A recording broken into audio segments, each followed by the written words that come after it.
Hello बच्चों, चलिए प्रश्न को पढ़ते हैं। आप कैसे सिद्ध करेंगे कि एथीन पर Br2 का योग ट्रांस योगोत्पाद देता है, यानी योगात्मक उत्पाद ट्रांस प्रकृति का होगा। तो आइए सबसे पहले प्रश्न की मुख्य अवधारणा पे बात करते हैं। मुख्य अवधारणा, एल्कीन द्विबंध की उपस्थिति के कारण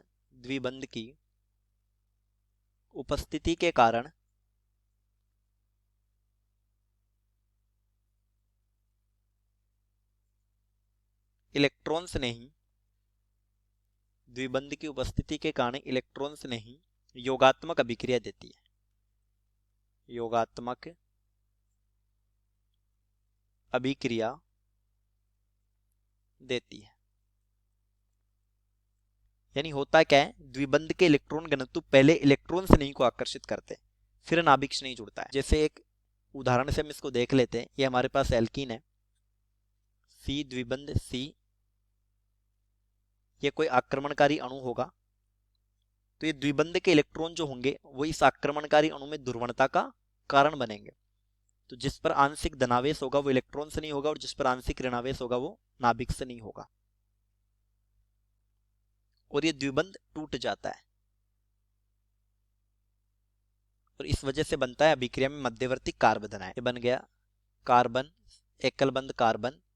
तो ये धीमा पद है और ये पहला पद है, इसमें क्या होता है, इलेक्ट्रॉन से नहीं जुड़ जाता है, तो इस जगह जुड़ गया इलेक्ट्रॉन से नहीं, तो इस कार्बन पर आ जाता है धनावेश, इसको बोलते हैं कार्बधनायन।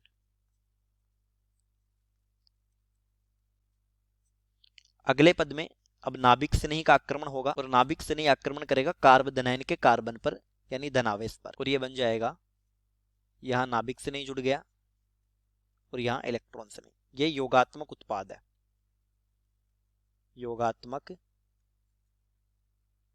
उत्पाद।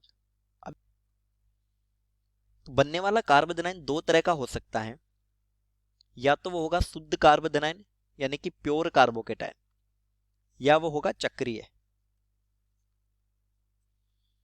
अब देखिए, जब प्योर कार्बोकेटाइन बनता है तो नाभिक स्नेह का प्रहार तल के ऊपर अथवा तल के नीचे दोनों तरफ से हो सकता है, दोनों तरफ से। लेकिन जब चक्रीय कार्बोदनाइन बनता है तो नाभिक स्नेही का प्रहार हमेशा इलेक्ट्रॉन स्नेही के विपरीत दिशा से होगा, विपरीत दिशा से। और जब विपरीत दिशा से हो जाएगा तो इस स्थिति में बन जाता है ट्रांस उत्पाद। चलिए अब एथीन पर Br2 के योग को समझते हैं। CH2 द्विबंध CH2, ये एथीन है, प्लस Br2 यानी Br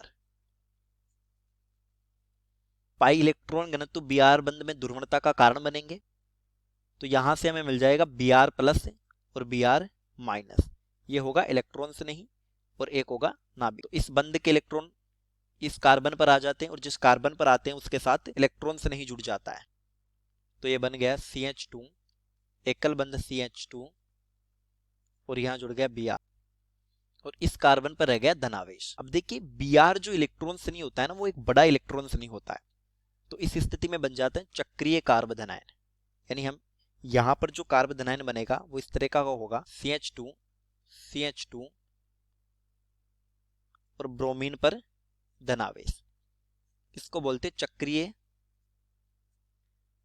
हेलोनियम आयन, हेलोनियम। अब इस स्थिति में देखिए कि ये एक तरफ वाली जो साइड है जिस तरफ इलेक्ट्रॉन से नहीं जुड़ा है वो ब्लॉक हो जाती है, तो अब नाभिक स्नेही जो होगा उसका प्रहार सिर्फ तल के ऊपर से हो सकता है, अगर हम मानते हैं कि नीचे वाली साइड ब्लॉक है तो। और ये बन जाता है CH2 Br और ये Br, ये हो गया ट्रांस उत्पाद। यानी हम लिख सकते हैं चक्रीय कार्बोदनायन बनने के कारण, चक्रीय कार्बोदनायन बनने के कारण Br माइनस यानी कि नाभिक स्नेही का योग Br प्लस यानी इलेक्ट्रॉन स्नेही के विपरीत दिशा से होता है, विपरीत दिशा से होता है, बना उत्पाद ट्रांस प्रकृति का होगा, ट्रांस प्रकृति का होगा। तो चलिए उम्मीद करता हूं प्रश्न समझ आया होगा। धन्यवाद।